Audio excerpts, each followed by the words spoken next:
Bonjour à tous et bienvenue dans cette nouvelle édition en direct du Sénat, votre programme qui revient sur tous les temps forts de l'actualité de la Chambre haute du Parlement. Voici les titres cette semaine. À la une, va-t-on vers la fin du marathon budgétaire? Sébastien Lecornu a tranché. Il a actionné mardi le 49.3 sur le volet recettes du projet de loi de finances. Un accord de non-censure a été négocié avec les socialistes. Nous entendrons un sénateur PS. Également à la une cette semaine, le Sénat qui s'est emparé du débat sur la fin de vie en séance avec un coup de théâtre hier soir. Une majorité de circonstances a voté contre l'article phare du texte, le vidant de sa substance. Explication à suivre.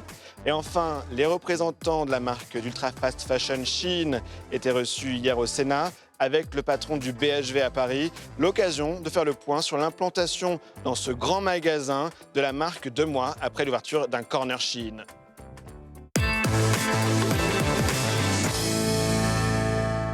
Mais d'abord, donc, va-t-on vers la fin du feuilleton autour du budget 2026 ?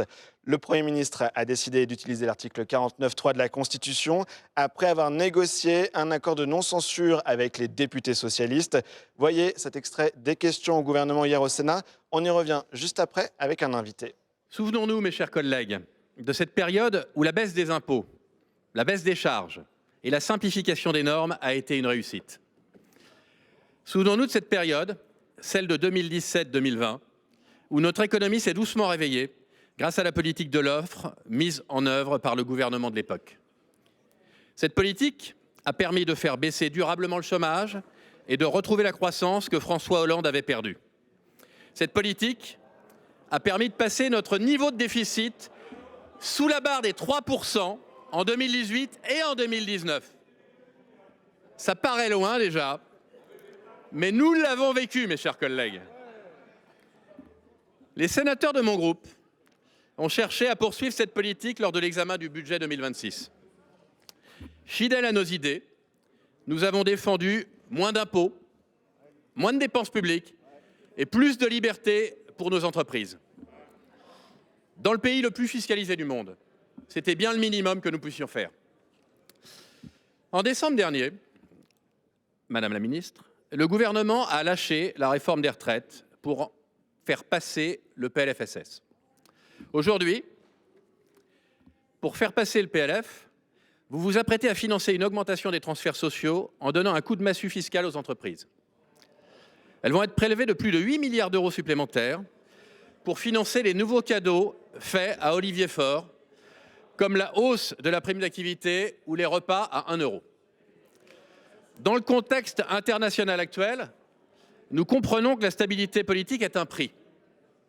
Nous pensons en revanche que le prix que vous avez payé est trop élevé. Madame la ministre, ma question est donc très simple. Devons-nous comprendre que la politique de l'offre est terminée et que ce gouvernement a décidé de détricoter ce qui avait été fait d'utile pendant le premier quinquennat? Pour vous répondre, la parole est à la ministre de l'Action et des Comptes publics, Madame de Montchalin. Merci, Monsieur le Président. Monsieur le Sénateur, en 2019, le taux de prélèvement obligatoire de cette année, qui effectivement avait permis d'être sous 3% de déficit, est de 44%. Le budget qui est maintenant soumis au Parlement, après la prise de responsabilité du Premier ministre, est de 43,9%. Il n'y a donc pas de folie fiscale, nous sommes en dessous des taux de prélèvement obligatoire de 2019. Vous avez évoqué les réformes qu'avait menées le Premier ministre Édouard Philippe. Il avait soutenu la prime d'activité parce qu'il avait considéré que c'était un bon outil pour encourager au travail et encourager un travail qui paye plus. Le Premier ministre et le gouvernement considèrent qu'aujourd'hui, nous ne devons pas renoncer à encourager ceux qui travaillent, au contraire. Vous avez évoqué la politique de baisse de l'impôt sur les sociétés qu'avait enclenché le Premier ministre Édouard Philippe. Je peux vous confirmer qu'en 2026, les impôts n'augmenteront ni pour les TPE, ni pour les PME, ni pour les commerçants, qu'ils baisseront même pour les ETI entre 2025 et 2026. Et je vous confirme effectivement, Monsieur le Sénateur, que nous conservons inchangé le barème d'impôt de surtaxe pour les grandes entreprises de notre pays entre 2025 et 2026. Le chiffre de rendement attendu est de 7,3 milliards d'euros dans les comptes que nous tenons avec mon administration. Alors, Monsieur le Sénateur, je peux vous confirmer une chose. La dépense publique baissera en 2026. Elle était de 56,8% en 2024, elle passera à 56,6% en 2026. Parce que oui, il nous faut baisser la dépense publique et une telle baisse n'a pas été observée depuis plus de 3 ans. Oui, je peux vous confirmer, monsieur le sénateur, que pour le PLFSS, nous faisons plus d'économies dans ce PLFSS que les 3 derniers qui avaient été pourtant, eux, adoptés au 49.3. Et je peux enfin vous confirmer, monsieur le sénateur, que ce qui a un prix, c'est la rigueur, c'est le sérieux, c'est la transparence, c'est la méthode. En 2025, nous avions dit que nous ferions 5,4% de déficit. Nous avons réalisé ensemble 5,4% de déficit. Et je peux vous confirmer qu'en 2025 et en 2026, nous continuerons avec cette méthode à tenir nos engagements, les engagements pris devant le Parlement et devant la Nation. Et j'accueille en salle des conférences Alexandre Ouzilly, bonjour. Bonjour. Vous êtes sénateur PS de l'Oise, proche de Boris Vallaud au sein du Parti Socialiste. Beaucoup s'est joué avec la négociation avec le PS, on l'a compris. Votre parti qui a obtenu des concessions sur le fond de ce que va contenir le projet de loi de finances. Avant d'évoquer les mesures, comment est-ce que ça s'est joué? Olivier Faure avait une ligne directe avec Matignon ces dernières semaines. Écoutez, il y a eu des discussions, beaucoup d'échanges. Évidemment, on n'arrive pas à cette non-censure totalement par hasard. C'est évidemment qu'il y a des discussions. Elles ont été très dures. Vous entendez toutes les oppositions de droite dire que c'est un budget socialiste. Ce n'est pas le cas. Ce n'est pas le cas parce que nous n'avons pas obtenu ce que nous voulions au départ dans notre contre-budget, mais c'était un compromis depuis le départ, nous le savions. Donc il y a eu des avancées qui sont assez notables, sur lesquelles on va peut-être revenir dans quelques instants. On a trouvé le point qui permettait de donner un budget au pays, et puis il y a un grand moment d'explication démocratique, c'est 2027. Et donc maintenant, le sujet pour nous, c'est de passer de la gestion de crise institutionnelle que nous avons eu, nous, à prendre sur nos épaules, au moment de la proposition politique au pays. En tout cas, les 3 autres groupes de gauche à l'Assemblée nationale, que ce soit LFI, PCF et Verts, ils rejettent le budget, ils vont voter ensemble la motion de censure demain. Qu'est-ce que vous dites à vos collègues de gauche qui parlent d'un mauvais budget et qui ne sont pas sur votre ligne politique? Écoutez, moi je donne de leçons à personne. C'est un moment compliqué. C'est pas facile de savoir où est son devoir dans ces moments-là. Nous avons considéré, compte tenu de la situation internationale, compte tenu des avancées que nous avons obtenues, compte tenu aussi du besoin d'augmentation sur un certain nombre de dépenses, notamment les dépenses militaires, nous avons considéré que notre devoir était non pas de valider ce budget, mais de le laisser passer dans le cadre d'un 49.3.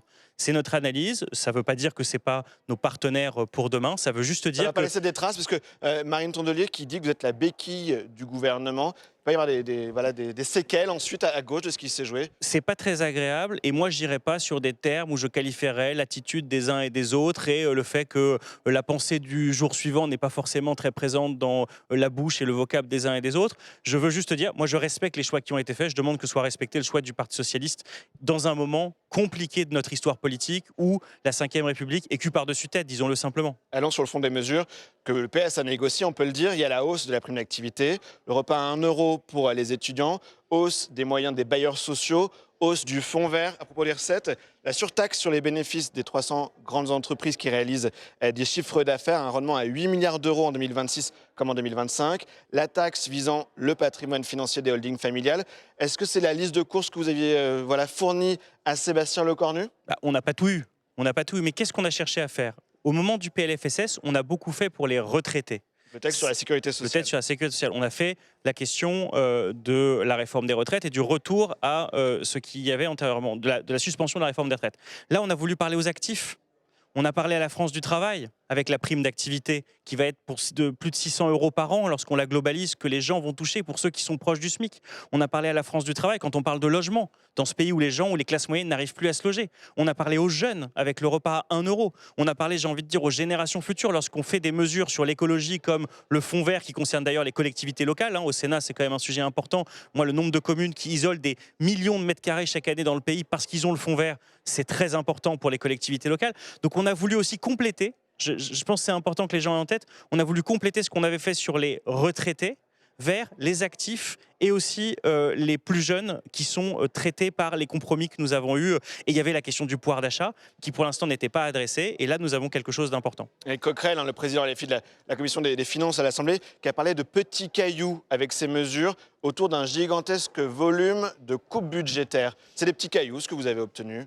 On a obtenu ce qu'on a réussi à obtenir dans le moment qui était le nôtre. Et j'entends qu'il y a des choses qui ne nous vont pas, qui ne nous plaisent pas dans ce budget et que nous les combattons. Je rappelle que, par exemple, sur la question de la fiscalité des hauts revenus, Autant sur les entreprises, il y a eu le maintien de la taxe IS pour les plus grandes entreprises, autant sur les hauts revenus, vous savez bien qu'on défendait la taxe Zuckman, qu'on défend aussi des choses sur les grands héritages, et que là-dessus, on a été pour zéro. Mais il y a une grande échéance démocratique, c'est 2027. Et nous arriverons avec nos propositions. Et si on veut un budget 100% socialiste, il faut voter pour les socialistes en 2027. Et j'ai une dernière seconde, il nous reste 30. J'ai une dernière question, il nous reste 30 secondes. La droite qui parle d'un mauvais budget, car il n'y aura pas de retour du déficit à 5%. Ce n'est pas atteignable avec toutes les concessions faites au PS. Le niveau du déficit, c'est plus un sujet au Parti socialiste. C'est un sujet pour nous d'ailleurs. Les 5%, ils sont atteignables selon vous? Eh bien écoutez, le gouvernement semble dire que les 5% sont garantis. C'est à lui pour le coup de présenter la copie finale qui montre que les choses sont en effet atteintes. Eh bien, merci. Merci à pour vous. cette réaction à notre micro.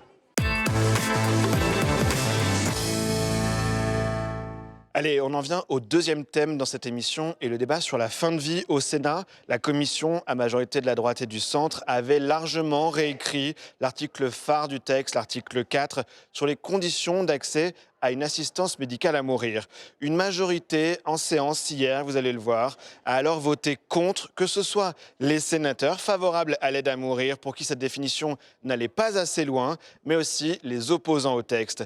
Voyez les moments forts de la séance des débats hier, préparés pour Public Sénat par Mathilde Noutarelli et Gauthier Dufossé. Nous passons à l'amendement 102 rectifié bis. Monsieur Capu. Oui, Madame la Présidente. C'est un amendement un peu plus technique.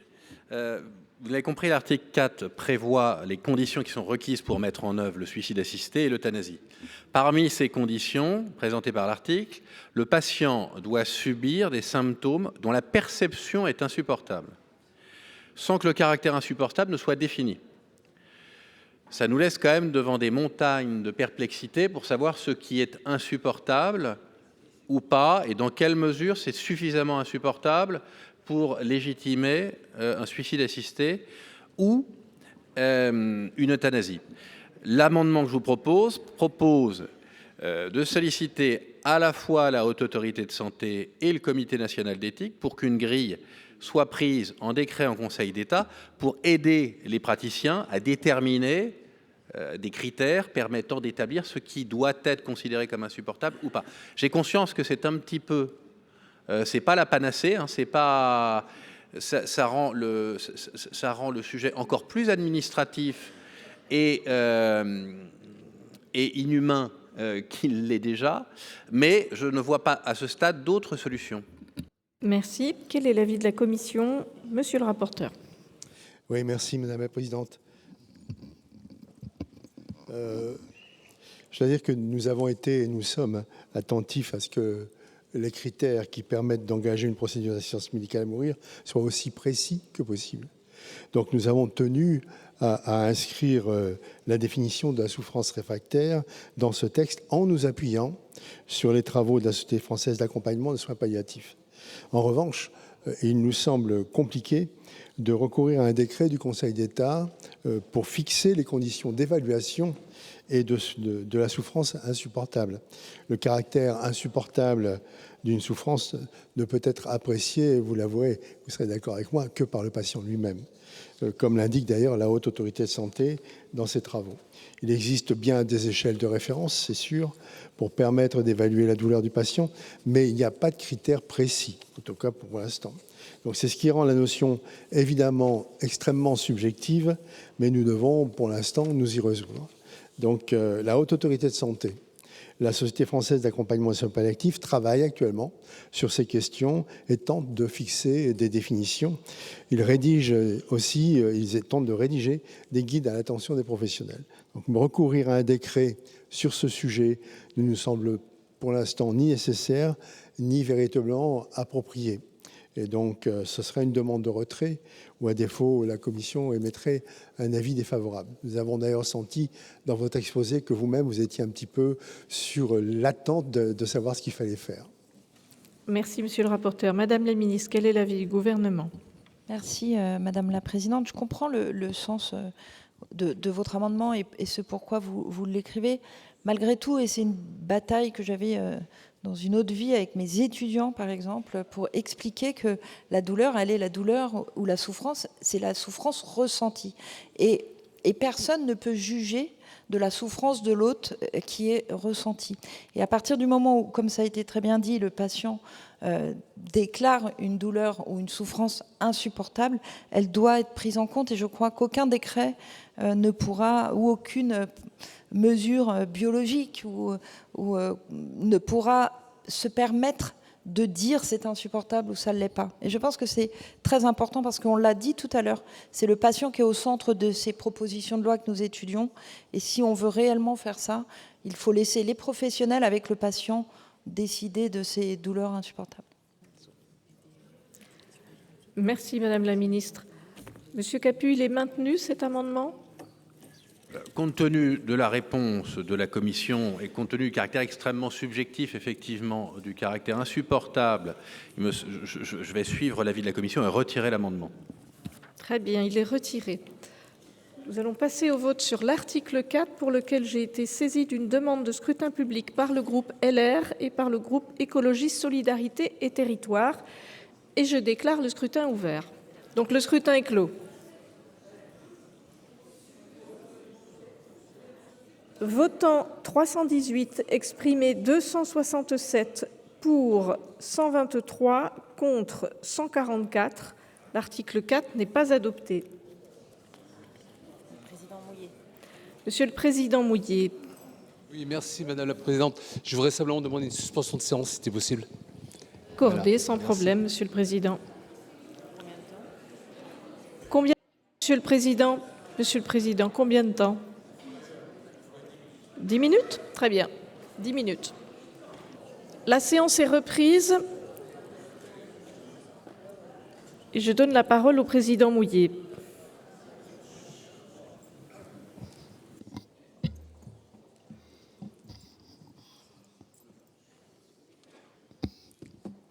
Bien. Quelques mots pour cette reprise donc, de nos travaux. Bien entendu, la suspension de séance a été l'occasion de tirer les constats du vote qui vient de se dérouler et donc avec le fait que l'article 4 est aujourd'hui supprimé. L'article 4 étant quand même la clé de voûte donc, de ce texte. Et donc, tout le texte est dénué de sens aujourd'hui, puisque on n'a plus, je dirais, on répond plus à la question de quel public était concerné. Voilà, donc aujourd'hui, on a une situation qui est difficile, quels que soient les choix que vous avez pu faire. Et donc, nous allons quand même dérouler l'examen du texte.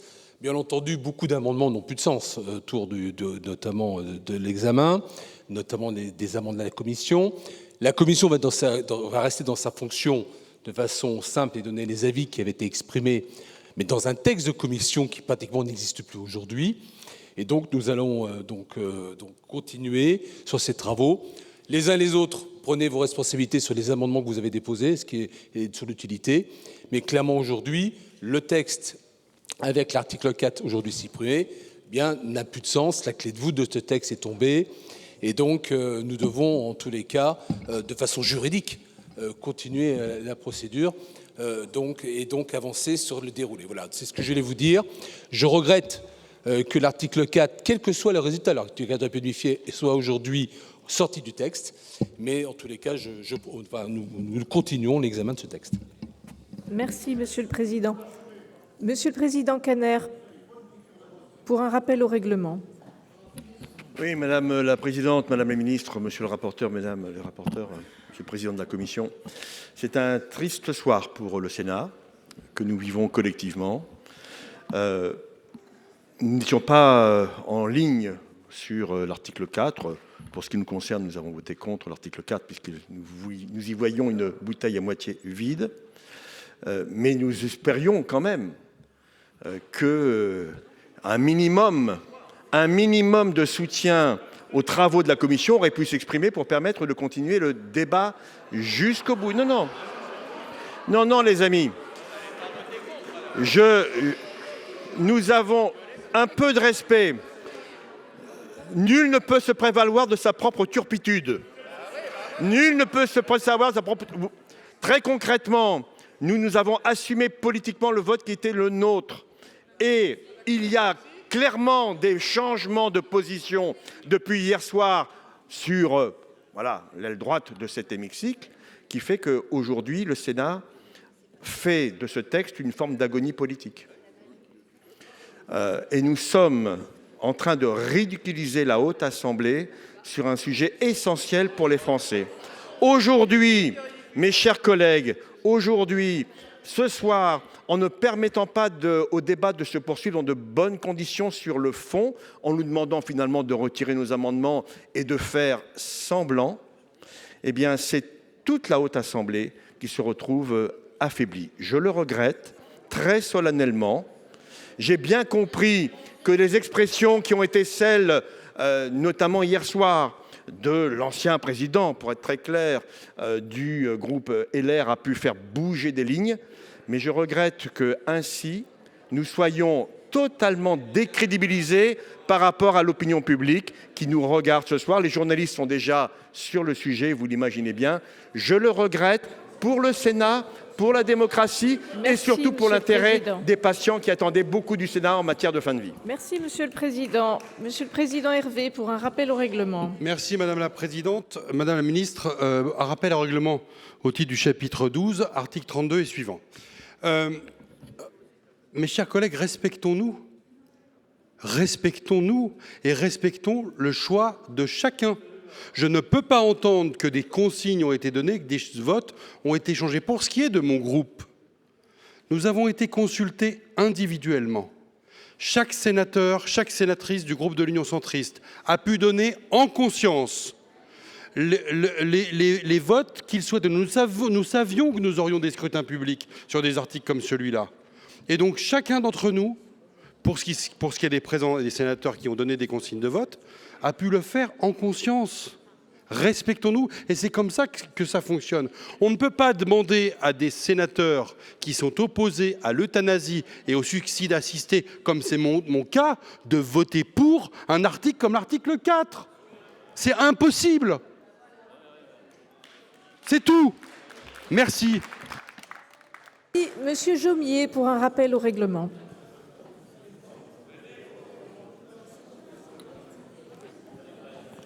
Merci Madame la Présidente sur l'article concernant les amendements. Parce qu'à titre personnel, je vais retirer, et je demande la séance d'en prendre note, l'ensemble des amendements que j'ai déposés. Et je vais vous expliquer pourquoi.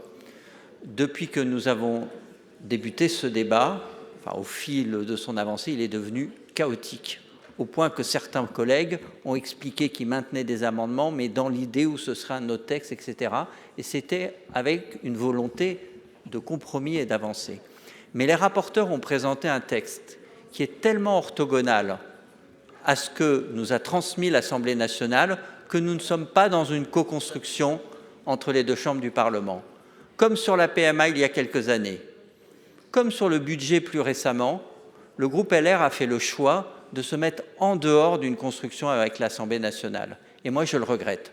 Parce que je pense que nous avons tenté, avec un certain nombre de collègues, de repartir de la position de l'Assemblée nationale pour apporter des garde-fous, des conditions supplémentaires en fonction de nos sensibilités. Et nous aurions pu arriver, il me semble, à une position qui fait que le Sénat aurait contribué. Le Sénat a décidé de se mettre hors jeu. Il n'y a plus de sens à poursuivre les débats. Le Sénat a décidé de se mettre hors jeu. La position des rapporteurs a recueilli 123 voix sur 348. L'arithmétique est indiscutable. 123 voix sur 348. Il est inutile de poursuivre.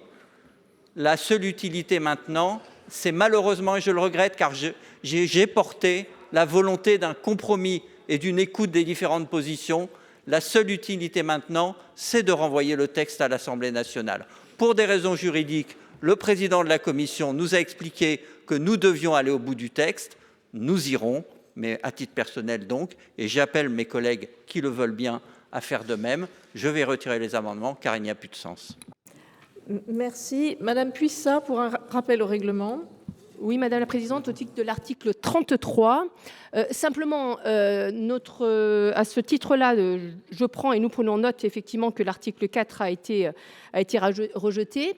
Simplement, pour reprendre les propos du président Kanner, et je pense que c'est un constat qu'on fait, c'est qu'il y a eu effectivement une majorité sur des convergences d'opinion qui sont respectables d'un côté et de l'autre. Mais pour autant, il n'y a pas une prépondérance d'un avis qui pourrait être le texte de l'Assemblée nationale ou d'un autre avis.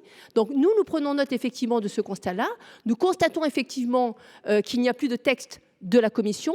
Simplement, à ce titre-là, nous ne déposerons plus de scrutin public sur les amendements et nous allons voir comment le texte va cheminer. Mais en tout cas, pour reprendre les propos du Président, personne n'est discrédité, pas plus la majorité du Sénat que la Commission. C'est un constat d'une convergence d'approches qui a créé une majorité, mais qui n'a pas créé de texte pour autant, et chaque position est respectable. Merci. Monsieur Lévrier, pour un rappel au règlement. Oui, merci Madame la Présidente. Je rejoins tout à fait ce que vient de dire ma collègue Puissat. On a deux possibilités à l'instant présent. D'abord, je voulais remercier la Commission qui a travaillé énormément, les rapporteurs qui ont travaillé énormément. Ce qui arrive à l'instant présent est quelque part le choix de chaque groupe politique d'avoir donné liberté de vote à chacun. Et on n'est pas dans un débat, j'allais dire, on pourrait le transformer en anathème politique, le parti truc et le parti machin. Je ne rejoins pas du tout le président Caner sur ce sujet-là. C'est un choix individuel de chacun et les convergences, les telles différences ont fait des convergences. Moi, à titre personnel, j'ai voté contre, mais certainement pas de la même façon, dans le même sens que les contre qu'ont fait mes collègues socialistes. Pas du tout. Et pourtant, c'est la somme de ces différences qui ont fait que l'article 4 a disparu mais c'est comme c'était prévisible hier soir. Hier soir, les débats ont déjà clairement donné cette orientation. Et je crois, au fond de moi, que ce n'est pas le Sénat qui s'est tiré une balle dans le pied. Je ne crois pas que la Commission a mal travaillé. Je dis simplement que quand on donne la liberté de vote, c'est aussi une richesse, parfois, d'échouer tel qu'on le fait. Je le regrette profondément parce que c'est un sujet excessivement important et que finalement, le Sénat n'apportera pas de contribution à ce sujet aussi important, si ce n'est ce qu'on a pu dire ici, et tout ce qui a été déposé. La loi est vide de son sens. Moi, j'avoue que je suis un peu dubitatif sur la façon de continuer sur un texte qui a perdu sa substantifique moelle, j'allais dire. Eh bien, continuons quand même, respectons-nous, mais honnêtement, ne mettons pas de politique dans ce qui vient d'arriver. Merci. Merci. Monsieur le Président Gontard, pour un rappel au règlement. Oui, merci Madame la Présidente. Effectivement, un rappel au règlement. D'abord pour dire que ce qui se passe aujourd'hui, maintenant, dans cet hémicycle, je pense que personne ne peut s'en féliciter. Je pense que si on a beaucoup de gens, on a reçu tous beaucoup de mails, on voit bien toute l'attention qu'il peut y avoir autour de ce texte. L'image qui est donnée ce soir, franchement, n'est pas très valorisante pour le Sénat. Ensuite, pour quelles raisons ? Pourquoi on a eu ce vote sur l'article 4 ? Il y a quand même une responsabilité, je suis désolé, de la majorité sénatoriale. Vous avez la majorité, vous avez une commission qui a travaillé sur un texte, qui a reformulé totalement ce texte par rapport à l'Assemblée nationale. À un moment, suivez votre commission. On a bien vu les divisions, on a bien vu les interventions de Bruno Retailleau qui allaient à l'inverse du texte de la commission. Donc à un moment, assumez que vous n'êtes pas d'accord, assumez que vous n'êtes pas d'accord sur ce texte, assumez que vous ne soutenez pas totalement le travail de la commission, mais vous avez fait ce choix-là, alors qu'il y aurait pu avoir un choix différent. Il y aurait pu avoir un choix de repartir justement d'un texte de l'Assemblée nationale qui était un vrai texte d'équilibre. Et là, on aurait pu faire un travail justement de parlementaire, un travail construit. Vous avez refusé ça et c'est pour cette raison qu'on se trouve dans cette situation, comme je le disais, qui est valorisante pour personne. Donc à un moment donné, il faut aussi assumer ce rôle. Oui, il faut l'assumer. Voilà. Qu'est-ce qu'on va faire ce soir? Alors oui, maintenant, je vais dire, ce texte, il est terminé, il est fini, on peut poursuivre, on va aller sur l'article 2, sur l'article 3, etc. pour absolument rien. Et tout ça, on va redonner la main à l'Assemblée nationale. Donc en fait, ce que vous ne souhaitez pas, en réalité, c'est ce qui va arriver. Voilà le résultat de ce que vous avez pu faire. Merci, Monsieur le Président. Alors, je voudrais vous préciser que les seules prises de parole à cet instant se font sur un rappel au règlement et vous voudrez bien me préciser sur quel article. Dans l'ordre, le président Ouzoulia pour un rappel au règlement. Merci Madame la Présidente, c'est au titre de l'article 32. Madame la Ministre, mes chers collègues, la démocratie, c'est le fait majoritaire. Voilà. La majorité s'est prononcée pour le rejet de l'article 4. Nous prenons acte de cette décision, point. Et dans notre groupe, une majorité a voté cet article 4 parce que nous estimions que c'était la reconnaissance législative du droit à mourir. Et c'est ce qui nous intéressait. C'est ce qui nous intéressait. Aujourd'hui, ce que je regrette, chers collègues, c'est que vous êtes tous dans un déni de réalité. Voilà. Parce que la pratique, et vous la connaissez comme moi, arrêtons l'hypocrisie, la pratique, vous la connaissez comme moi, elle est bien au-delà de tout ce dont on parle. Et l'enjeu de ce soir, c'était donner un cadre législatif pour des pratiques qui ont déjà beaucoup avancé par la loi Claes-Leonetti. Vous le refusez, je l'entends. Je considère que la suite de la discussion n'a plus aucun sens. N'a plus aucun sens. C'est artificiel, ça ne veut rien dire. Madame la ministre, je vous interpelle. C'est vous qui avez inscrit ce texte à l'ordre du jour du Sénat. C'est à vous de le retirer parce que ce que nous faisons n'a plus de sens. Prenez vos responsabilités, Madame la ministre. Retirez ce texte maintenant. Madame la ministre. Merci, Madame la Présidente. Pour répondre à cette demande, je me suis enquérie de savoir comment pouvoir aider le Sénat dans cette situation, parce qu'effectivement, tous les autres articles correspondent à l'article 4. Donc c'est vrai qu'on aurait des débats sur des choses qui n'existent plus. Si je retirais ce texte, ça arrêterait la navette parlementaire, et donc je ne souhaite pas arrêter ce texte. Merci. Monsieur Fialaire, pour un rappel au règlement. Rappel au règlement, l'article 32 bis. Simplement, vous dire qu'on respecte tous les votes et les votes qui ont été exprimés. Je crois que chacun avait ses raisons. Pour ce qui est de notre groupe, nous avons voté contre un article 4 qui avait refusé tous nos amendements. Tous nos amendements. Tous ceux qu'on a proposés ont été refusés. On ne pouvait pas voter pour. Donc, de temps en temps, il faut être aussi très clair. Donc, on ne pouvait pas voter pour cet article. Que nos voix soient mêlées avec des gens qui avaient d'autres intentions sur la loi globale, on respecte la façon que chacun doit assumer. Pour notre part, sur le reste, on continuera à défendre des amendements parce qu'on continuera à s'exprimer sur ce texte. On pense que ce texte, il est important, il est réclamé par notre société. Il a été revendiqué même par une conférence nationale. Il a été reconnu aussi initialement, le texte qui nous est arrivé de l'Assemblée nationale par l'Académie de médecine. Donc c'est un texte qui est mûr. Voilà pour la séance qui se tenait hier au Sénat. Pour en parler, j'accueille ici Christine Bonfanti-Dossat, bonjour. Bonjour. Vous êtes la co-rapporteure LR de la proposition de loi sur l'aide à mourir. Alors, comment expliquer à nos téléspectateurs ce qui s'est passé hier? On a vu un petit coup de théâtre parlementaire avec le rejet de l'article 4, l'article qui était la clé de voûte du texte, ça a été dit en séance. Qu'est-ce qui s'est passé? Alors d'abord, permettez-moi de rappeler les faits. Le gouvernement a fait une proposition de loi qui était l'aide à mourir. Cela a été donc présenté à l'Assemblée nationale qui a voté un texte que nous jugeons permissif. Selon la navette, c'est revenu au Sénat. Notre responsabilité de sénateur et de la Commission des affaires sociales était ou renvoyer ce texte en disant non, on n'en veut pas catégoriquement.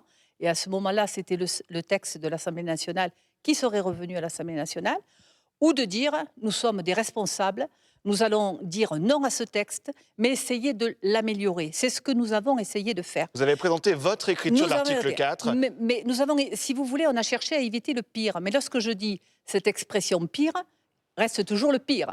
Donc nous avons trouvé une solution qui, forcément, ne nous satisfaisait pas, mais nous avons essayé de réagir en responsable. Oui. Moi, j'ai réagi en tant que rapporteur. J'ai mis mes convictions de côté, le temps de présenter ce texte. Or, ce qui s'est passé hier était inévitable. J'avais donc averti Mathieu Darnaud hier matin en lui disant... Président du groupe LR. Exactement ce qui allait se passer. C'est ce qui est arrivé. Alors en fait, ce qui s'est passé, c'est que la gauche a parlé de naufrage parlementaire. Par exemple, on a entendu une sénatrice dire « le Sénat s'est mis totalement en dehors du processus parlementaire ». Une partie des LR est opposée au texte. Et la gauche, qui ne voulait pas de votre écriture de la Commission, ça a fait une alliance, une addition de voix pour rejeter cet article phare. C'est bien ça qui s'est passé? Tout à fait. Alors pas pour les mêmes raisons, vous en conviendrez. il faut rappeler que ce texte arrive au pire moment. Il a été reporté des tas de fois au Sénat. Donc, par conséquent, mes collègues sénateurs et LR disaient on a du temps, on a du temps. Or, lorsque le texte est arrivé, ils ont réagi en réunion de groupe en disant non, nous ne voulons pas de ce texte. Et ils n'ont pas voté contre le travail des rapporteurs, pas du tout. Je ne le prends pas du tout comme ça. C'est quelque chose d'intime que chacun d'entre eux a réfléchi selon ses convictions, selon ce qu'il a vécu, etc. Et je sentais que plus le temps passait, mardi après-midi, on sentait qu'il y avait ce soulèvement, cette réaction peut-être un peu tardive de mes collègues qui ont dit non. En fait, pas de texte du tout, même pas de tout. texte où on mettrait à court terme, ce qui était dans l'écriture Oui, de la Commission, qui restreignait cet accès au droit à mourir, avec l'idée de court terme, voilà, pas de texte du tout. Les critères étaient effectivement drastiques, et tant mieux. Mais toutefois, ça permettait quand même d'avoir accès à ce produit létal. Et je comprends, même moi, ça m'a heurté. Mais je vous le redis, j'ai travaillé en tant que rapporteur avec mes responsabilités. Donc mes Vous avez essayé de collègues, trouver un compromis. nous avons essayé de trouver un compromis. Il n'a pas marché. Oui. Dès lors qu'il n'a pas marché, je me suis réconciliée immédiatement avec mes convictions et j'ai voté librement ensuite. Bruno Retailleau, qui a eu des mots très forts à la tribune mardi, en ouverture des débats, il a dit « Je ne peux pas souscrire, quelle que soit d'ailleurs l'écriture, à une fin qui serait provoquée et qui est vraiment une rupture anthropologique dans notre civilisation », a-t-il dit. Est-ce que vous pensez que cette expression radicalement opposée donc à toute écriture a pu jouer? Certains de vos collègues qui auraient pu voter peut-être un compromis, votre définition de l'article 4, qui finalement mardi se sont dit « Allez, pas du tout de texte ». Alors, si vous avez écouté ce que j'ai dit en discussion générale, j'ai dit exactement la même chose, en disant que ce n'était pas de gaieté de cœur que j'allais voter la proposition de la Commission des affaires sociales, mais que je le faisais par devoir. Donc, ce qu'a dit Bruno Retailleau est exactement ce que je pense, et le reflet de ce que pense la majorité de mes collègues LR. Donc, il a influencé, parce qu'il est toujours plein de sagesse, mais je ne veux pas que retombe sur lui le fait de dire il a retourné. Non, chacun, je vous le redis, a voté selon ses propres convictions, et il se trouve que nos collègues sénateurs sont foncièrement contre ce texte. Qu'est-ce qui va se passer maintenant? Il y a le vote sur l'ensemble du texte mercredi, le vote solennel après les questions au gouvernement. Est-ce que le texte pourrait être tout simplement rejeté? Alors, nous allons, en tout cas moi, je vais prendre des assurances. Il semblerait qu'aujourd'hui, puisque nous avons rejeté l'article 4 et que nous avons voté les amendements de Mme Chain-Larché, il semblerait que le texte qui reviendra à l'Assemblée nationale sera celui des soins, de l'accompagnement. Donc si c'est ça, nous allons voter ce texte. Si toutefois c'était le texte de l'Assemblée nationale tel qu'on nous l'a renvoyé au Sénat, bien entendu, on ne le votera pas. Et alors, quand est-ce que ça va se jouer? Les députés qui doivent reprendre le texte en février, a priori, est-ce que la navette est assurée? Est-ce que vous croyez que c'est le moment, dans le contexte politique actuel, Vous appelez le gouvernement à mettre en suspens il faut l'examen. arrêter. Est-ce qu'aujourd'hui, avec tout ce qui se passe en France, on doit continuer, poursuivre avec entêtement cette loi? Moi, je vous le redis, mourir pouvait attendre. Donc, il faut que le gouvernement suspende l'examen du texte? Bien entendu. Très bien. Même si le président de la République en fait son cheval de bataille et dit c'est la grande cause de l'année. Non, non, ce n'est pas la grande cause de l'année. Il a des choses beaucoup plus importantes à traiter que la fin de vie. Merci.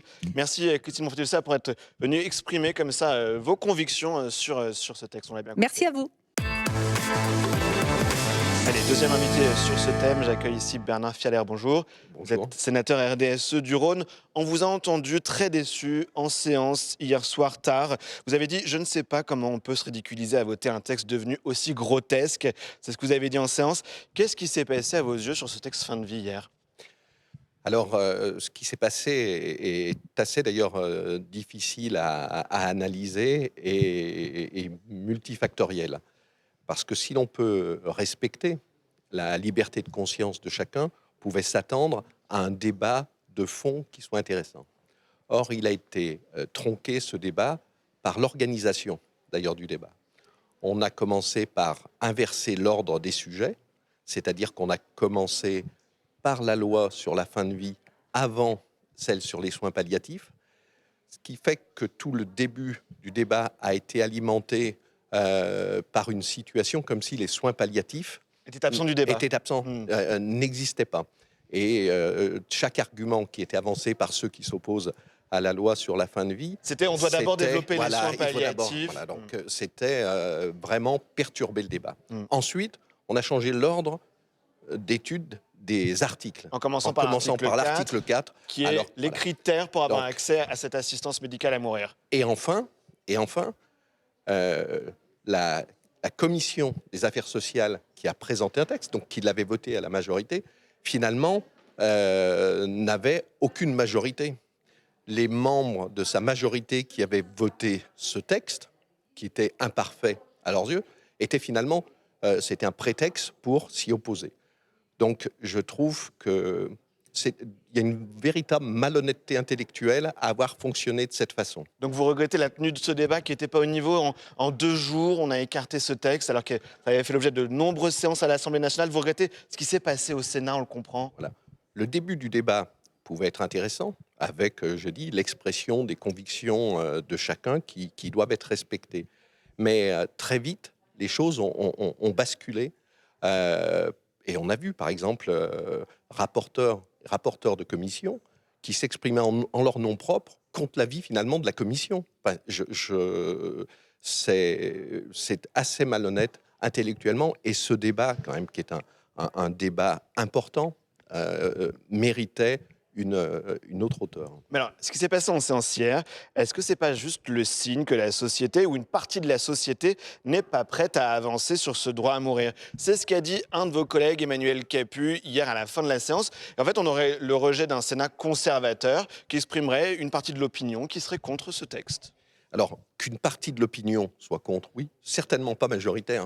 Lorsque notre collègue Capus citait des sondages, ils étaient complètement déformés parce que vous pouvez toujours parler du résultat de sondage, mais vous ne dites pas quelle est la véritable question qui a été posée. Donc, ce n'est pas du tout le cas, puisque les sondages prouvent qu'au contraire, la société est en attente d'un texte. La Convention citoyenne a voté à 60, plus 75%. L'Académie de médecine a donné un avis favorable. Le Conseil consultatif national d'éthique a voté favorablement. L'Assemblée nationale a voté pour ce texte, et le rôle du Sénat, c'est certainement pas d'être une opposition politique à l'Assemblée nationale. Notre rôle, c'est avec sagesse de pouvoir modérer, de pouvoir adapter un texte pour qu'il soit le plus efficient possible. Or là, on a vu simplement des tirs de barrage avec des choses qui sont ubuesques. On a supprimé des tas d'articles, c'est-à-dire que le texte qui est renvoyé maintenant, qui va être voté, qui va être proposé au vote mercredi, n'a plus aucun sens, mais vraiment plus aucun sens. Il revient, c'est une véritable régression par rapport à la loi Claes-Leonetti, à laquelle tout le monde s'est référé, mais en la détricotant. La loi de 2016. Vraiment, c'est consternant. Est-ce que vous pensez que la voix de Bruno Retailleau a pu jouer dans le débat, puisque mardi, à la tribune, en ouverture des débats, il a dit « Je ne peux pas souscrire, quelle que soit d'ailleurs l'écriture, à une fin qui serait provoquée, qui rend une rupture anthropologique dans notre civilisation ». Ça a pu aussi, voilà, comme ça, indiquer à pas mal de parlementaires LR qu'il fallait s'opposer frontalement, politiquement à ce texte. Vous ne croyez pas? Alors, je ne dois pas avoir des croyances, j'observe. Est-ce que les LR sont tous les petits soldats de M. Retailleau? Que je sache qu'il n'est même plus président de son groupe maintenant. Président du parti. Il est président du parti, certes, mais il ne s'est pas passé forcément la même chose à l'unanimité à l'Assemblée. Non, je crois que son avis a certainement pesé. Peut-être que les rencontres, d'ailleurs, en dehors de l'hémicycle, ont pu aussi peser. Ce qui est dramatique, c'est de désavouer comme ça une commission qui avait proposé un texte, certes pour moi imparfait, mais qui proposait quand même une avancée. Donc, que les convictions de M. Retailleau, que je respecte parfaitement, ses convictions personnelles, qu'elles servent maintenant, qu'une personne puisse comme ça bloquer un débat par son intervention, ça me paraît quelque chose de dommageable. J'ai une dernière question. Qu'est-ce qui va se passer maintenant? On verra le vote mercredi, mais le texte sera renvoyé peut-être en février à l'Assemblée nationale. On entend une partie des sénateurs LR qui demandent que le gouvernement suspende l'examen du texte. Qu'est-ce qui doit se passer maintenant, selon vous? Écoutez, dernier mot à l'Assemblée, aux députés. Qu'est-ce que vous en pensez? C'est quand même incroyable incroyable ce à quoi on assiste ces derniers temps avec des parlementaires qui demandent qu'on leur supprime le débat et qu'on ne tienne pas compte de leur avis. Enfin, je trouve qu'on est tombé sur la tête. Est-ce qu'on veut une dictature avec, comme vous le dites à ce moment-là, Monsieur Retailleau qui sera à la tête? Non, c'est pas ça. On a besoin de débat. On n'a pas besoin, justement, que le gouvernement permette le débat parlementaire, permette à la navette de faire un aller-retour. Mais il faut impérativement que le Sénat soit à la hauteur de ce qu'il est pour pouvoir participer à ce débat en l'enrichissant, en l'améliorant, en modérant, mais certainement pas en le dénaturant de la sorte. Eh bien, merci. Merci pour l'expression de votre pensée à ce micro, Bernard Fallière. Merci. Merci. Allez, on en vient au troisième thème dans cette émission et l'audition du représentant de la marque de fast fashion Shein ainsi que de celui du BHV du Marais à Paris. Ils étaient reçus hier au Sénat par la Commission des Affaires Éco. Shein qui est accusé de faire une concurrence déloyale aux autres boutiques de mode en France et aussi d'avoir un impact délétère sur l'environnement avec des vêtements de piètre qualité. Le BHV qui est accusé d'avoir accueilli le premier magasin physique de la marque chinoise au monde. Écoutez les moments forts de cette audition. Ils ont été préparés pour Public Sénat par Mathilde Nutarelli et Gauthier Dufossé. Je vous remercie de me donner aujourd'hui l'occasion de m'exprimer devant votre commission. C'est un honneur, mais c'est aussi une responsabilité, car les sujets dont nous parlons sont sérieux, complexes, et je crois qu'ils méritent mieux que des raccourcis ou des postures. Je viens devant vous pour défendre je ne viens pas devant vous justement pour défendre un partenariat en particulier, mais pour partager une expérience de terrain. Celle d'un commerçant présent dans une vingtaine de villes en France, comme vous le disiez, Madame la Présidente, à Paris, en région. Et je suis convaincu que cette audition sera l'occasion de prendre de la hauteur sur les véritables enjeux du commerce de centre-ville, au-delà du seul sujet Shein. Je suis provincial. Mon rapport au commerce est d'abord une histoire personnelle. J'ai grandi à Lyon, dans une famille d'entrepreneurs. Et le commerce, pour moi, n'a jamais été un concept abstrait ni un débat idéologique. C'était le centre-ville, les vitrines, les magasins, et puis les discussions très concrètes avec des commerçants sur les factures, sur les salaires, les saisons qui étaient bonnes ou mauvaises. Et très tôt, j'ai compris que derrière une enseigne, il y a une femme, il y a des hommes, il y a des familles, et puis une responsabilité. Je suis resté profondément pragmatique. Je ne crois pas que l'on sauve une filière en la jugeant. On la sauve en comprenant et puis en l'adaptant à ceux qui la font vivre. Cette lucidité, qui est parfois inconfortable, guide encore aujourd'hui toutes mes décisions. Le groupe que je dirige, la Société des grands magasins, exploite des grands magasins et des centres commerciaux dans des métropoles comme dans des villes moyennes. Nous sommes présents dans des centres-villes historiques, dans des quartiers fragilisés, dans des territoires où le commerce est parfois l'un des derniers lieux de vie et de lien social. Cela nous place très concrètement au cœur du débat sur l'avenir des centres-villes, et pas dans une approche théorique, mais dans la réalité quotidienne des flux, des usages et puis de l'emploi local. Le commerce change, les modes de consommation changent, les arbitrages des clients changent. Une chose ne change pas, et vous verrez, je suis assez constant, je le dirai tout au long de cette audition, je crois que le client reste roi. Le client décide. Et notre responsabilité en tant que commerçant, c'est de nous adapter à ces évolutions, dans le strict respect de la loi. Et je vais être très clair devant vous tous, nous respectons la loi, nous ne la contournons pas et nous n'avons jamais cherché à le faire. Je fais ici notamment référence à mon partenariat avec Shein. Tous les sites que nous avons repris, une vingtaine, étaient déficitaires, tous. Des entreprises ou des centres commerciaux que beaucoup considéraient comme condamnés, qui avaient été abandonnés. On a fait le choix de les racheter, d'y investir et de les transformer. Cela suppose des décisions difficiles, parfois clivantes. Alors oui, je suis clivant. Le BHV qui meurt lentement, sans se transformer, ça ne passionne personne. Le BHV qui opère un virage radical, sur plusieurs années, ça suscite des réactions. C'est aussi la preuve que cette marque intéresse, qu'elle est appréciée du grand public. La réalité, c'est que je me bats chaque jour pour amener du flux, pour préserver les emplois et pour éviter que des piliers du commerce de nos centres-villes ne s'éteignent. Cette position m'a valu d'être mise à l'écart par certaines fédérations ou associations, parfois brutalement, et ces mêmes acteurs reviennent aujourd'hui vers nous pour échanger et travailler ensemble. Je m'en réjouis. Je m'en réjouis parce que le sujet est beaucoup trop complexe pour rester enfermé dans des postures. On ne peut pas parler de commerce sans parler de clients et puis de réalité économique. Je viens donc partager une expérience et pas une vérité absolue. Lorsque nous avons repris le BHV, c'était une entreprise déficitaire depuis au moins 20 ans. Des difficultés de paiement auprès de certains fournisseurs ont existé, je ne les nie pas. Elles sont la conséquence d'une phase de transition lourde menée en parallèle d'un projet de transformation majeur. Beaucoup de situations ont été réglées, tout n'est pas parfait, mais on avance avec agilité. Parallèlement, et maintenant que nous sommes devenus autonomes, nous avons mis en place depuis quelques semaines un système de paiement quotidien de nos fournisseurs. C'est un dispositif assez unique, et j'aimerais pouvoir vous en parler un peu plus tard, dans l'univers des grands magasins. Son objectif est simple, réduire les délais de paiement, sécuriser les PME et rétablir la confiance. Ça permet, de façon assez unique, de permettre à de jeunes marques d'être démontrées physiquement au cœur d'un grand magasin. Un partenariat immobilier avait été engagé avec la Caisse des dépôts.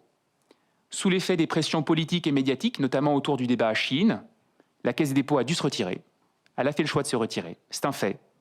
Et depuis, nous travaillons avec un autre acteur pour écrire la suite du projet immobilier qui reste, j'en suis convaincu, la clé de la solidité économique durable du BHV. Concernant Chine, je souhaitais être très clair, il s'agit d'une expérimentation. Ni plus, ni moins. Chine, ce n'est pas une cause, c'est une conséquence des arbitrages économiques des Français. Des millions de consommateurs achètent déjà sur ces plateformes. La vraie question est donc opérationnelle. Préférons-nous que ces flux existent hors de nos villes, hors de nos règles, ou à l'intérieur, dans un cadre français fiscalisé, observable, dans des magasins physiques? Au BHV, il ne s'agit pas de promouvoir un modèle, mais d'observer, mesurer et apprendre. Plus de 2 mois après, nous sommes en capacité de dresser un premier bilan, sereinement, et qui fonde, vous le verrez, notre décision d'ouvrir très prochainement nos magasins en province. Il n'appartient pas à un chef d'entreprise de légiférer. Mon rôle est de faire vivre des entreprises qui emploient des milliers de collaborateurs dans le respect de la loi. Le débat médiatique ces derniers mois a, je le crois, été parfois excessif, alors même que nos magasins continuaient d'accueillir des milliers de consommateurs chaque jour. Il a aussi relevé combien certaines institutions pouvaient être éloignées des réalités de consommation et des difficultés concrètes des commerçants, notamment en région. Ne méprisons pas le bon sens de bon nombre d'acteurs économiques en région. Dans cet esprit, j'ai décidé d'être à l'initiative d'un think tank dédié à l'avenir du commerce et des centres-villes. Un espace de réflexion ouvert pour travailler sur des solutions concrètes. Très prochainement, un site internet dédié recueillera des contributions d'experts, de figures institutionnelles, fortes, d'élus locaux, d'économistes, d'urbanistes, avec l'objectif de dresser un premier diagnostic d'intérêt général. Le point de départ n'est pas Chine ni le BHV, mais l'affaiblissement structurel du commerce de centre-ville. Nos grands magasins et nos centres commerciaux de centre-ville sont positionnés comme des infrastructures de centralité urbaine, au même titre qu'une gare, qu'un hôpital ou qu'une école. Nous chargerons un universitaire de rédiger un rapport structurant de ces propositions concrètes et je serai honoré de le mettre à la disposition de cette Assemblée. Voilà, je suis un commerçant français, provincial, de culture, de formation. Je veux continuer à entreprendre, à investir, à prendre des risques et contribuer à une réflexion collective utile, lucide et responsable. Et je suis bien entendu prêt à répondre à toutes vos questions aujourd'hui. Merci. Monsieur Rufin, c'est à vous de vous exprimer.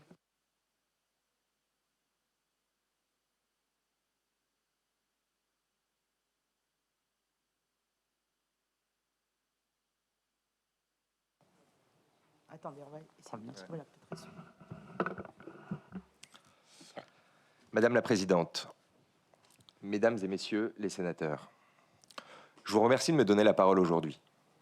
C'est un honneur, mais aussi une responsabilité de pouvoir m'exprimer devant vous dans le cadre de vos travaux sur la décommercialisation.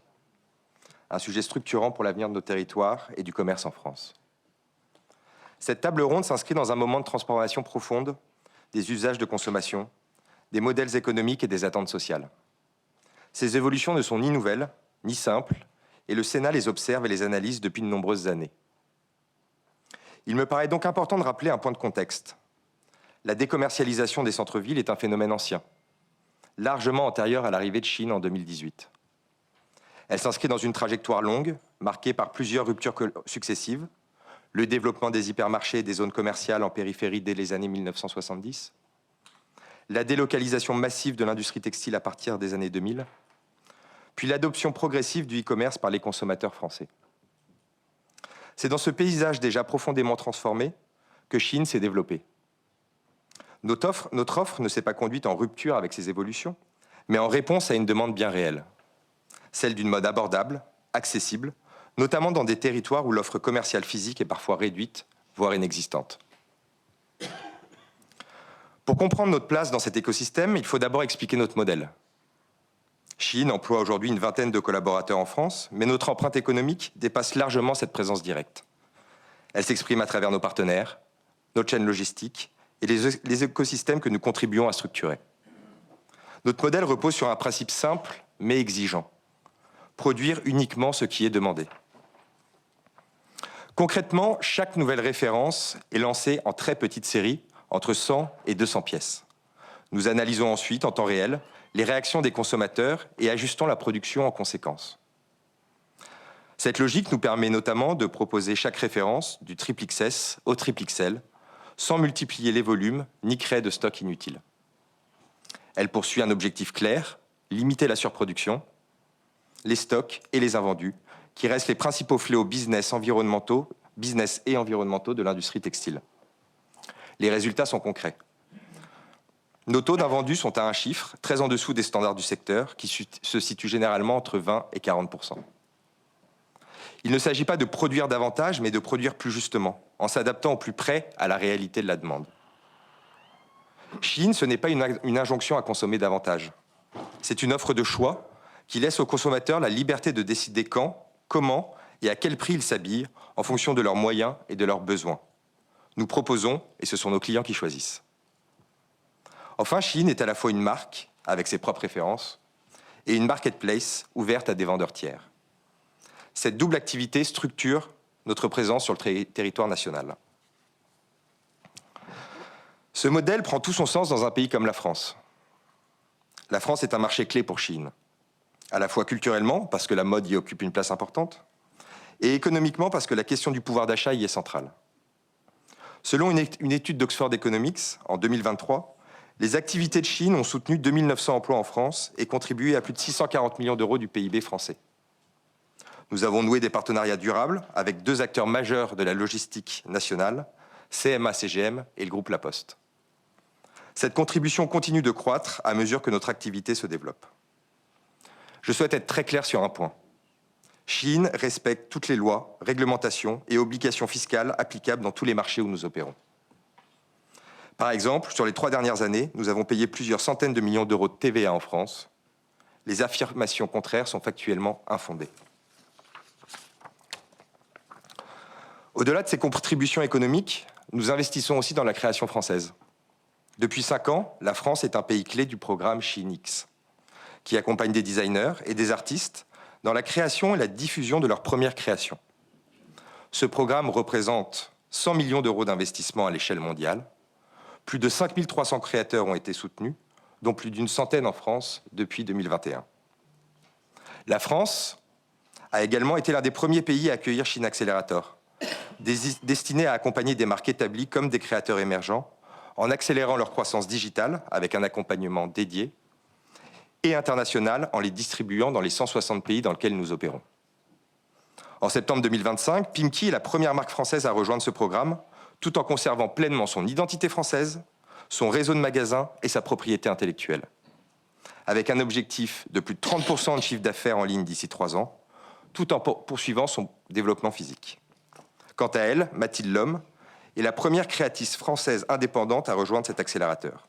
C'est ce qui lui a permis de lancer sa toute première marque, Overblush, en moins de 5 mois. Ces exemples illustrent une conviction forte.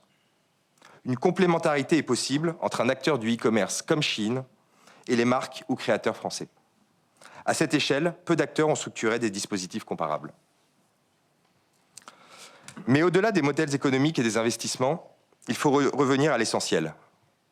Celles et ceux qui utilisent notre plateforme au quotidien et qui se font trop souvent culpabiliser. Entre le 1er janvier et le 30 juin 2025, Shein a enregistré plus de 25 millions d'utilisateurs actifs en France.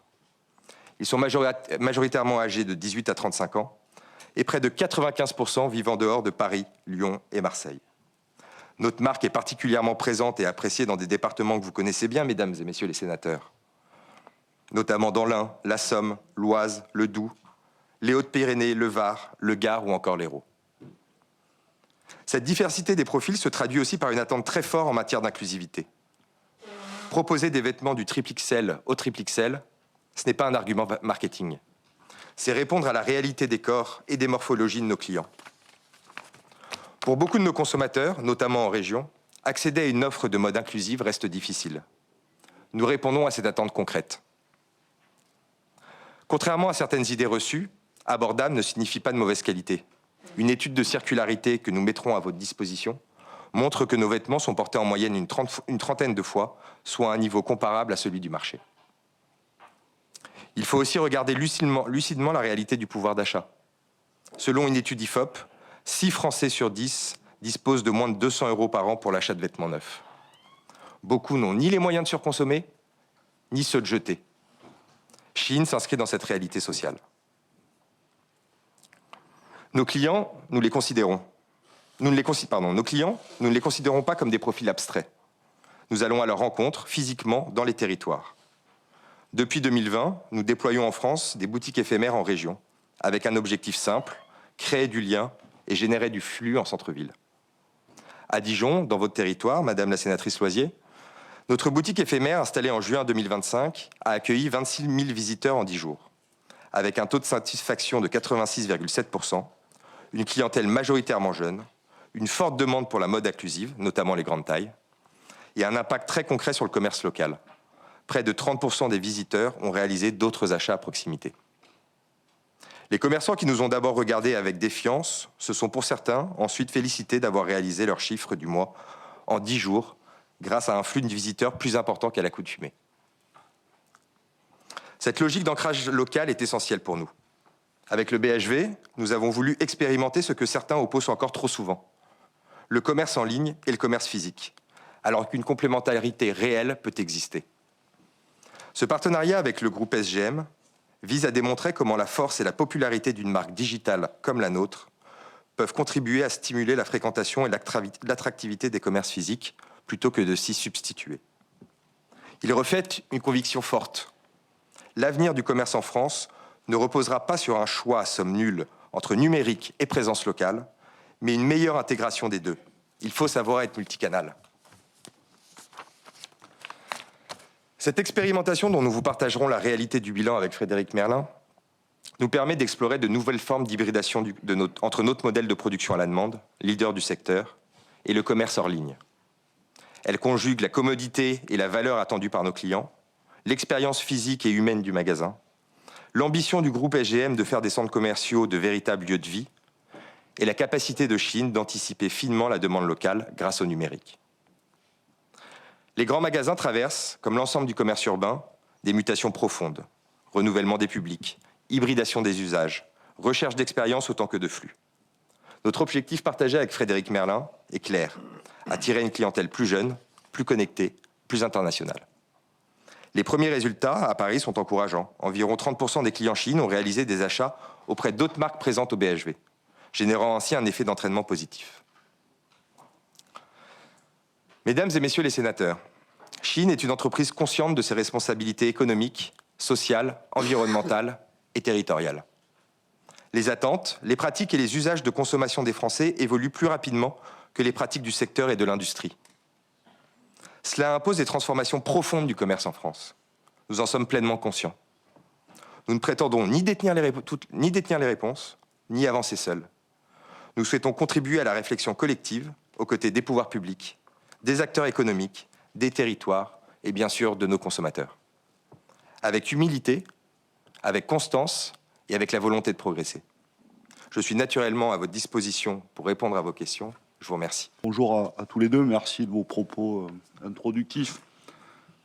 J'ai bien sûr un avis comme chacune et chacun ici, mais je ne perds pas de vue, pour être un enfant des quartiers populaires et un élu de la Seine-Saint-Denis, qu'un certain nombre de gens qui n'ont peu ou pas les moyens, qui sont en situation de précarité, voire de pauvreté, se retrouvent contraints, je le dis, de devoir acheter sur des plateformes, dont Shein, Temu ou d'autres, des habits pour être un peu à la mode. faire comme les autres, pouvoir s'habiller, habiller leur enfant, avec 2 ou 3 euros. C'est ça le réel. Et donc, j'essaie toujours de garder dans ma critique, au sens littéral du terme, qu'un certain nombre de nos concitoyens et concitoyennes sont aujourd'hui contraints et que je ne veux pas, dans mon propos, les stigmatiser. Et d'ailleurs, je pense que nous avons une réflexion commune, c'est que nous devons toujours garder ça à l'esprit, que si, comme dans l'alimentation ou d'autres d'ailleurs, le meilleur pour toutes et tous, il faut aussi et d'abord donner les moyens à chacune et chacun de pouvoir se nourrir de façon la plus saine possible ou de s'habiller de la façon la plus correcte possible, et y compris avec des habits produits en France ou au sein de l'Union européenne. Une fois que j'ai dit ça, pardon de le dire, je vais très rapide, de questions. Chine, j'entends, vous avez une assurance, et vous venez de dire ici, nous respectons toutes les règles. Oui, ou à la marge.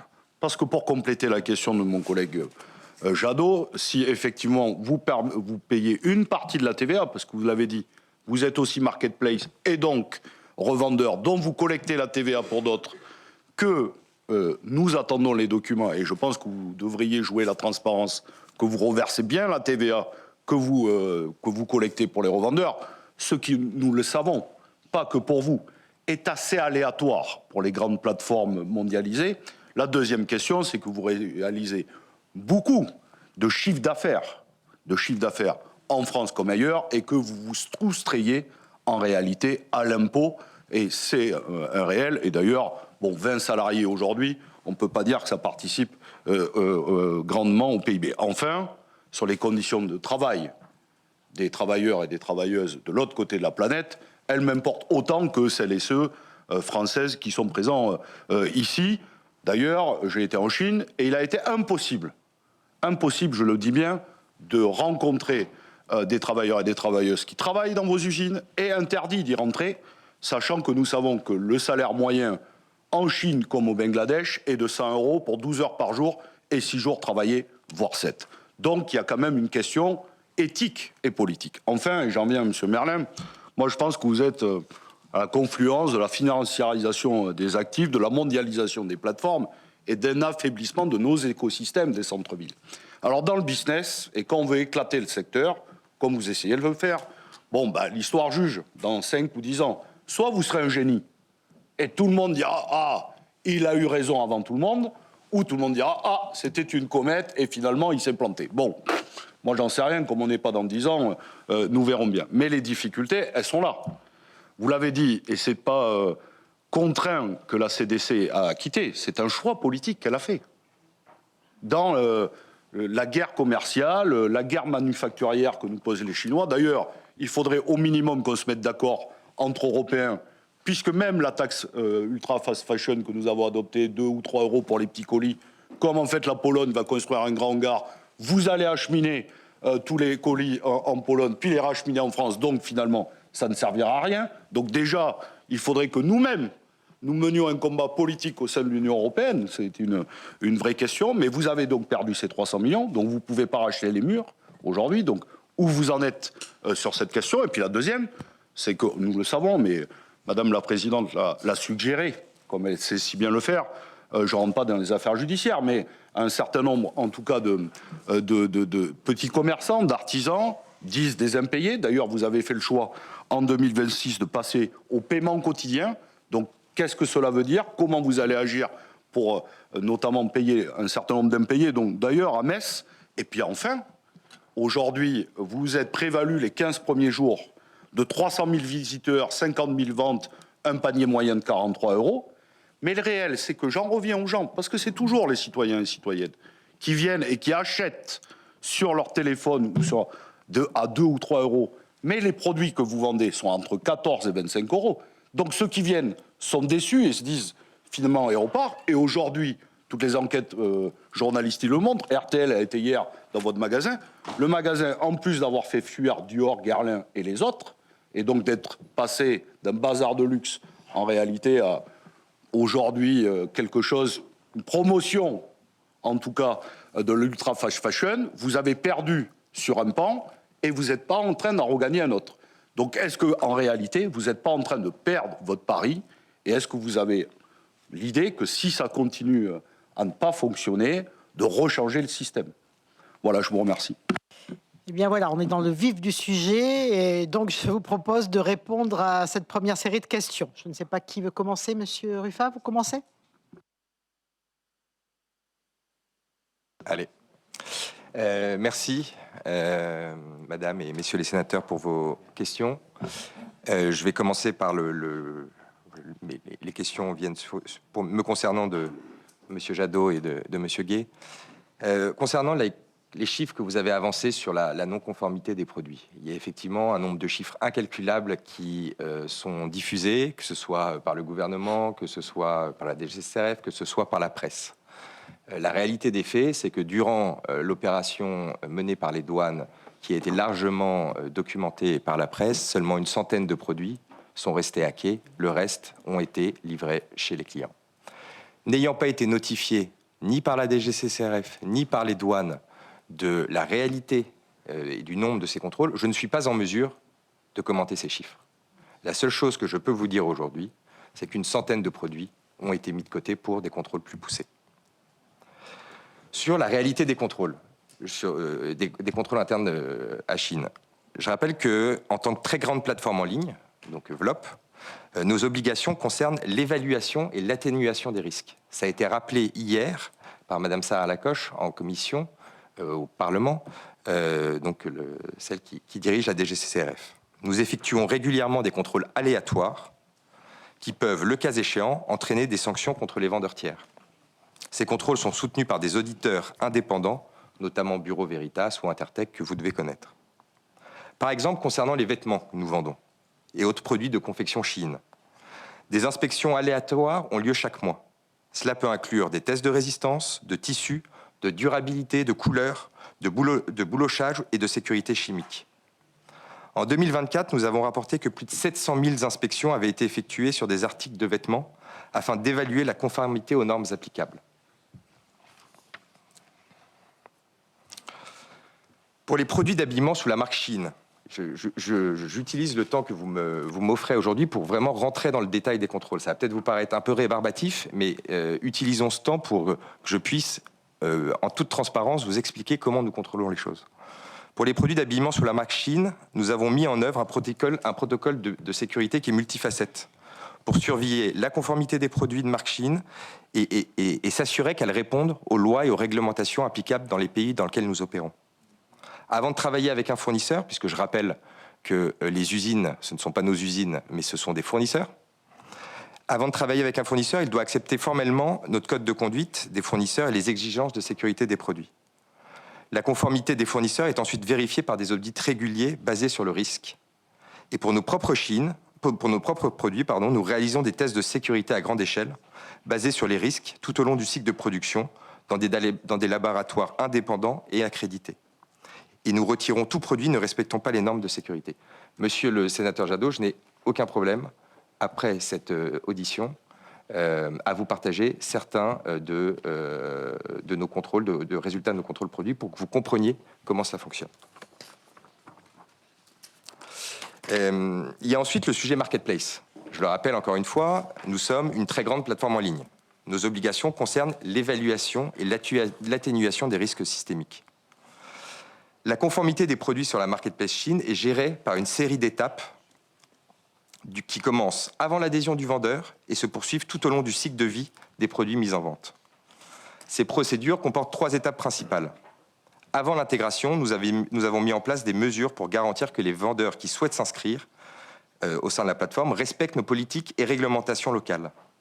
Une fois les vendeurs intégrés, leurs produits sont soumis à des critiques strictes. Leurs produits sont soumis à des contrôles stricts avant d'être mis sur la plateforme. Enfin, nous avons des contrôles rigoureux et continus après inscription pour surveiller la conformité de ces produits. Chaque étape est conçue pour garantir que les produits respectent des normes de sécurité légales et qualité, quel que soit leur type ou leur catégorie. Je peux ensuite, si vous voulez, si on a le temps, je pourrais rentrer dans le détail très poussé et très précis ces 3 étapes où je peux vous partager les process de contrôle après l'audition. Sur l'exemption des droits de douane, Chine respecte l'ensemble des réglementations en vigueur. Il y a effectivement aujourd'hui une exemption de droits de douane sur les produits en dessous de 150 €.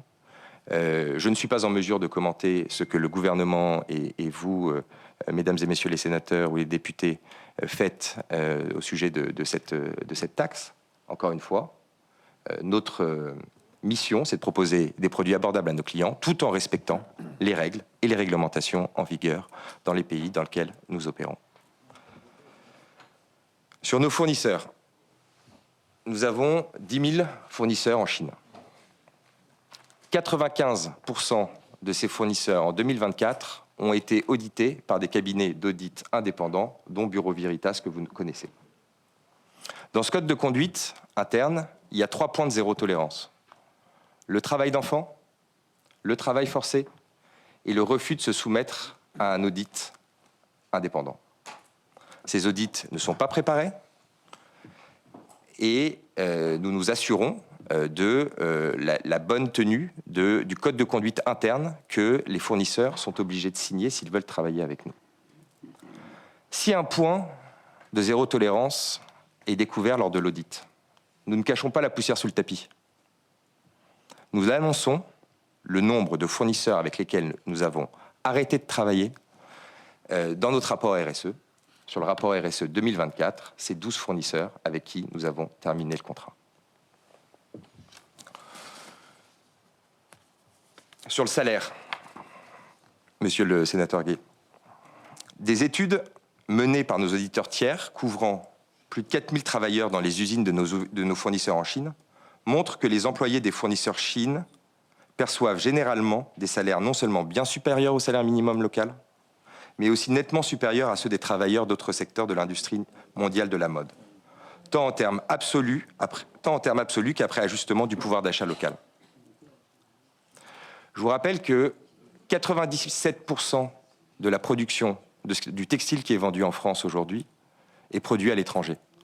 70% en Chine. Je partage, et je vous le dis aujourd'hui, la majorité de mes fournisseurs avec des marques de prêt-à-porter français, européennes et internationales que vous connaissez tous. Il est de notre devoir de faire en sorte d'encadrer les conditions de travail de nos fournisseurs en Chine, de faire en sorte que les cadences de travail soient respectées et que le respect de notre code de conduite soit respecté. Ce code de conduite, je vous le partagerai après cette audition. Il est en libre accès sur notre site et vous verrez qu'il est précis et qu'il répond à beaucoup de vos questions. Dans ce code de conduite, je vous l'ai dit, pas de travail forcé. Chine n'exploite pas les ouvriers de ses fournisseurs. Merci. Pardon, excusez-moi. En tant qu'entreprise privée, je vais faire appel au secret des affaires ici et je ne rentrerai pas dans les détails financiers.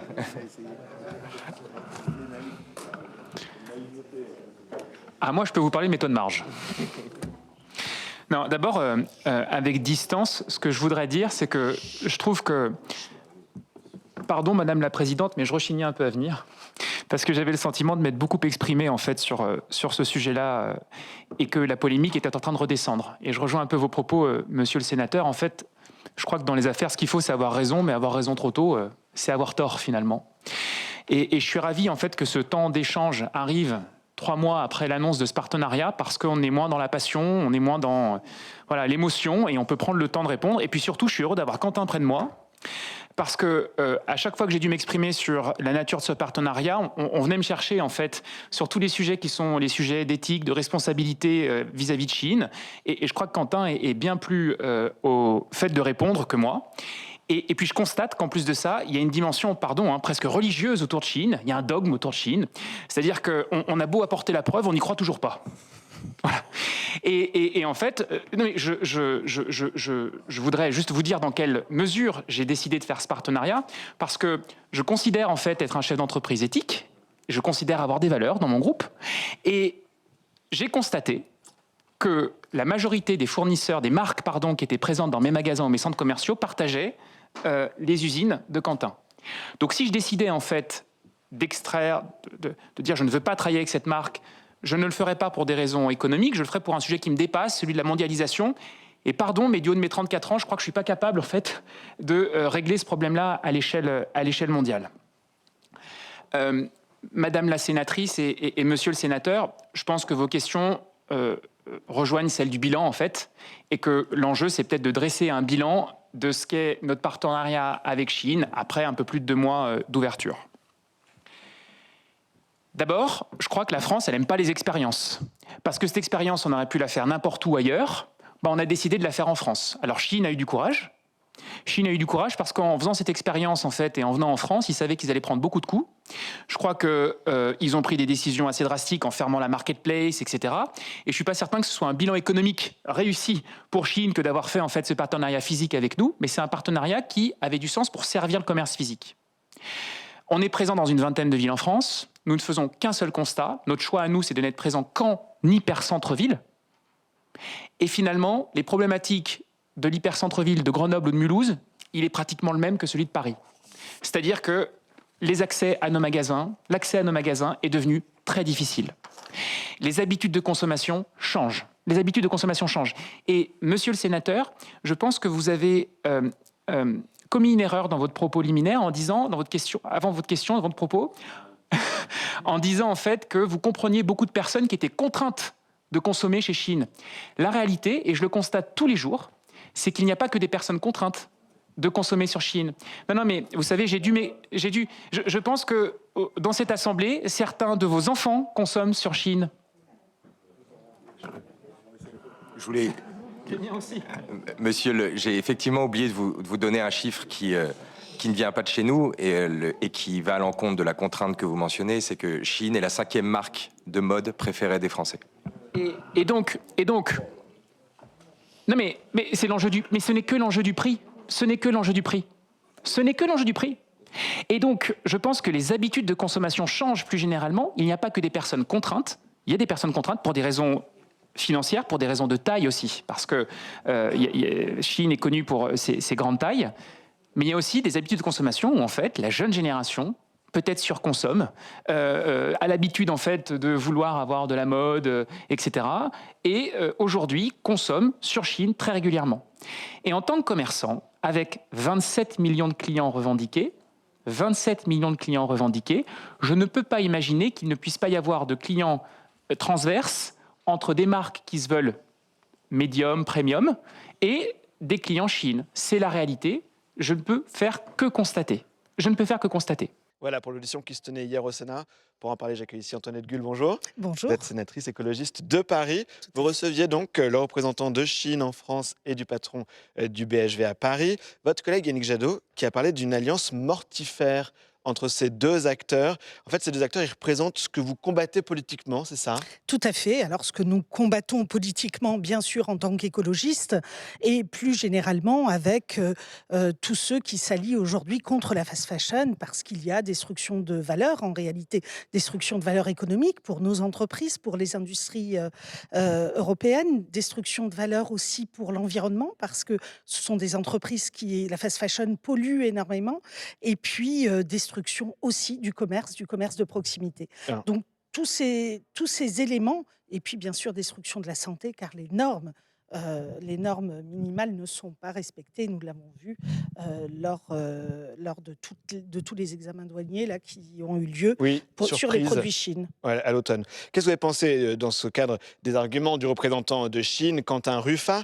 Il a parlé d'un moment de transformation profonde des usages de consommation, des modèles économiques et des attentes sociales.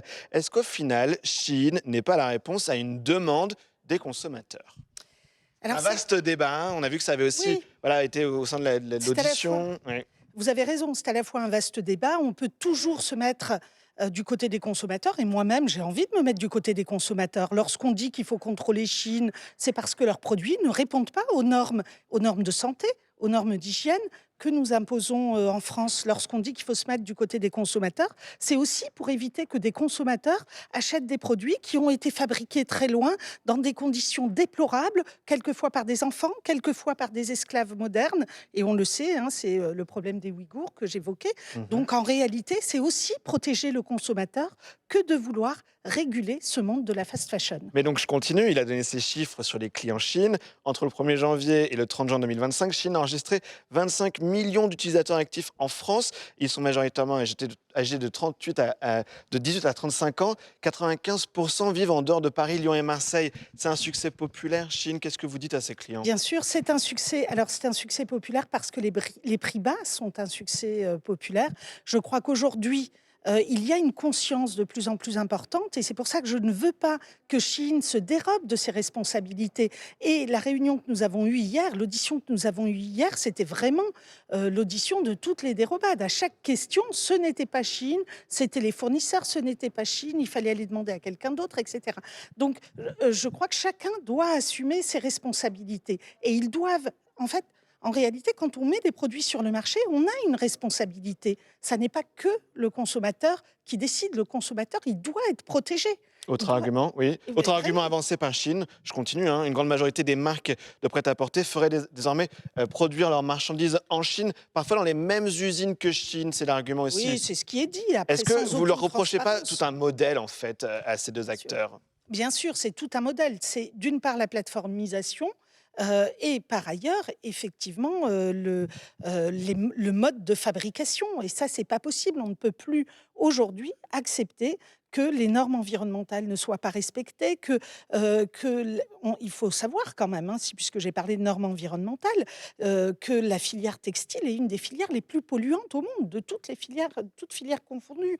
Donc ça veut dire que les impacts environnementaux de ce textile qui n'est pas de bonne qualité, qui est très peu porté, etc., sont très très lourds. Donc ce sont ces impacts aussi qu'il faut réduire. Une dernière question sur le BHV. Vous êtes élue parisienne. On connaît tous le BHV à Paris, à l'Hôtel de Ville. Sa maison mère, la Société des grands magasins, a reconnu les difficultés du BHV avec des marques qui sont parties en masse depuis novembre avec l'arrivée de Chine, mais qui n'avaient pas de viabilité économique au BHV, a expliqué le représentant du BHV. Il a parlé d'expérimentation avec cette boutique Chine. Qu'est-ce que vous avez pensé de ces arguments ? Et là aussi, il y a une volonté très claire de dire on va faire les choses tout à fait autrement et on va essayer d'inventer ce qu'il appelle le commerce de demain. Moi, je crois qu'on est plus sur le commerce d'hier en réalité et qu'il y a déjà là un cran de retard. C'est qu'aujourd'hui, il y a une conscientisation de plus en plus importante des consommateurs et qu'il va falloir suivre. Et c'est ce que font les autres grands magasins.